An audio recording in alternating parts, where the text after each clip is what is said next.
Let's begin in the dust. I want you to picture this. Abraham and Sarah, their bodies telling the story of a century lived. You can see it in their faces, in their movements. Any hope they had for a child, well, that's long since faded. But then, a vision starts to form. The dust begins to swirl, not in some chaotic way, but with a real sense of purpose. Bones start to reassemble in this silent cosmic dance.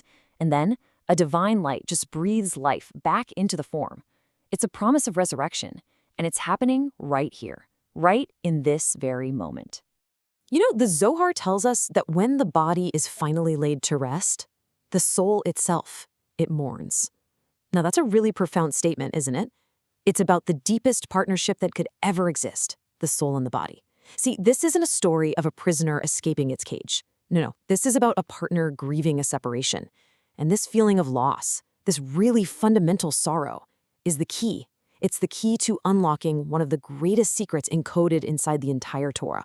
So today, we're going to go on a complete journey through the pardes, the 4 levels of meaning, to uncover one of the deepest secrets hidden right there in the text. This right here, this is our roadmap for this entire explanator. Okay, so the story is grounded in a pretty brutal physical reality. I mean, think about it. Abraham is 100 years old. Sarah is 90. And the Torah is incredibly explicit here. She is postmenopausal. Her body's natural cycles have completely stopped. So from a purely biological perspective, her womb is, for all intents and purposes, dead. It's a physical finality. It's a closed door on any possibility of new life. And it's right into this space of absolute impossibility that 3 angels arrive, and they deliver a message. And it's not a suggestion. It's not a hope.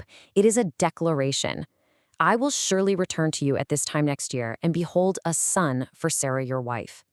I mean, wow.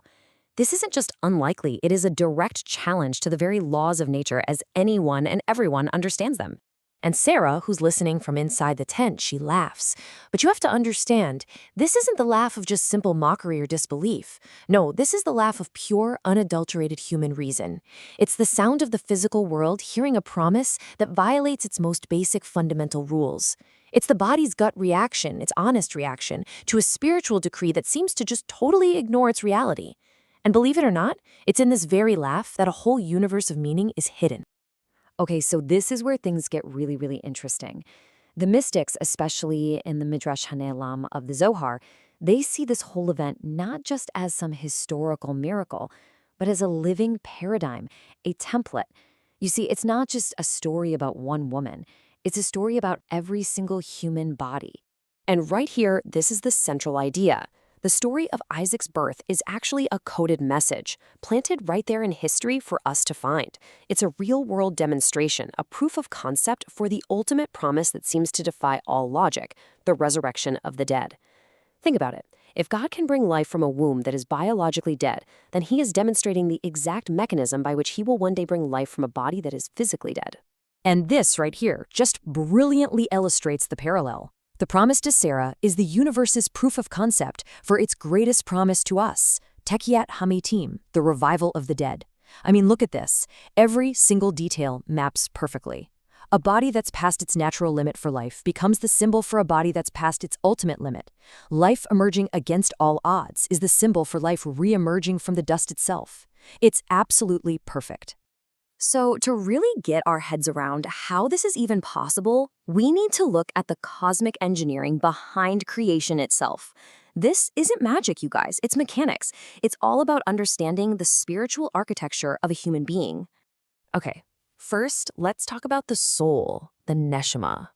We often have this idea that the soul is in the body, right? But Kabbalah teaches something so much deeper. Its root, its actual source, is in the highest divine emanations, the upper sephirats, in these spiritual worlds like Atzilut and Briah.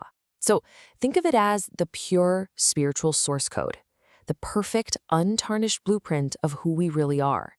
And then you've got the body, the guf. Now, this isn't just some random collection of cells. No way. Its spiritual root is in the final sephirah, which is known as Malkut, or kingdom. This is the dimension where all that divine energy finally becomes physical matter. So the body is the ultimate expression of the divine will in our world. It's described as a sacred garment, a holy vessel specifically designed for its one unique soul. So here's the crucial point, and you really got to get this. The soul and body are two ends of a single, unified system. They originate from completely different dimensions, but they are designed from the get-go to work as one.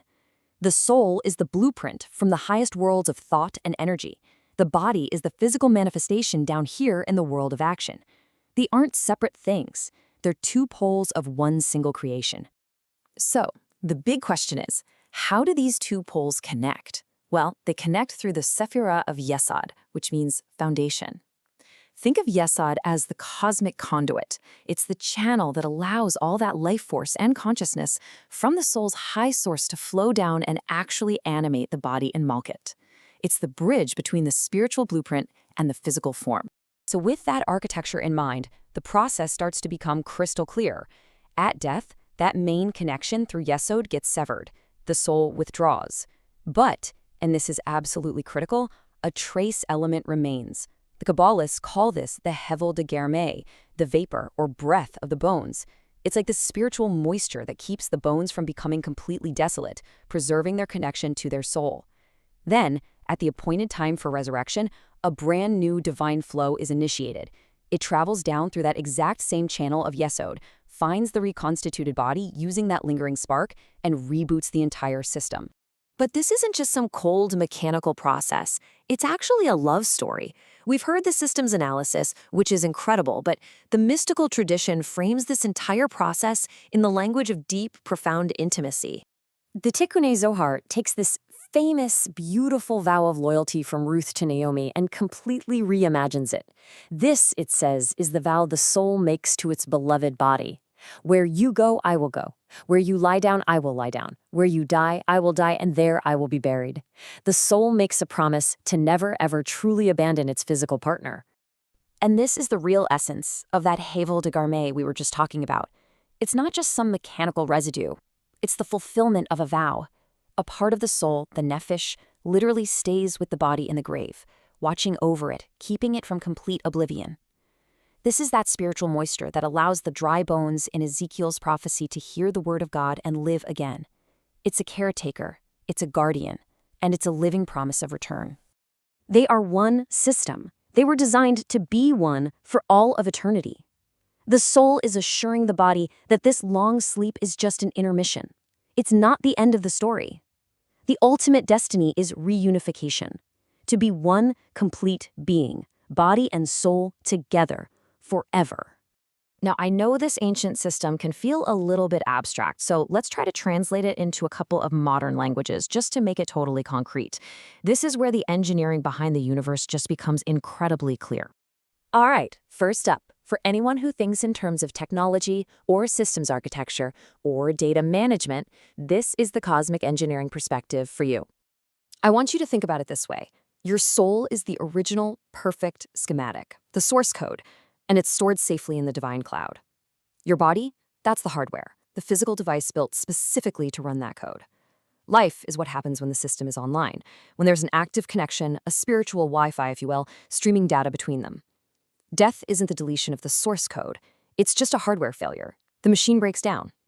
So what's resurrection? It's a full system restore. The divine engineer goes into the archive, retrieves the master blueprint from the cloud, and uses it to fabricate a brand new perfected chassis, and then re-downloads the original soul data.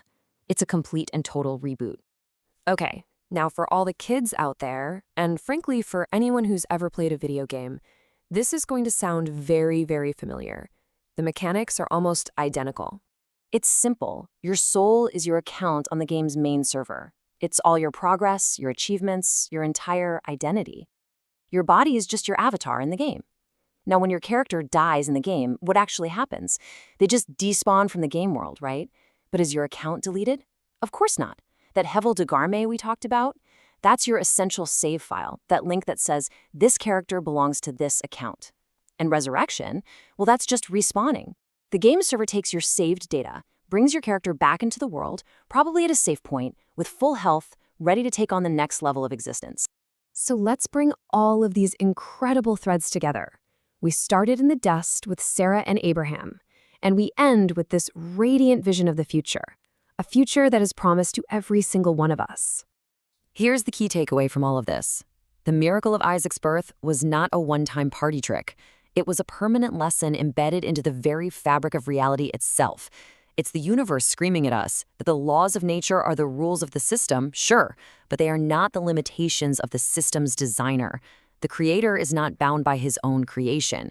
What seems impossible to the body is simply the standard operating procedure of the soul. And this brings us right to our final thought. Sarah laughed from the perspective of the physical, but God heard the promise from the perspective of the eternal. So if we know that our very existence is a partnership designed for eternity, and that history itself contains the proof of our ultimate reunion, how does that transform the way we view our bodies? How does it change our relationship to our own souls and to the precious, finite time they have together in this world? Thank you for joining us for this complete journey through the Pardes. We hope these ancient truths help you and your family improve your own dimensions this week. If you enjoyed this full chapter deep dive, please like, subscribe, and share which part of the journey touched your soul in the comments. We'll see you in the next chapter.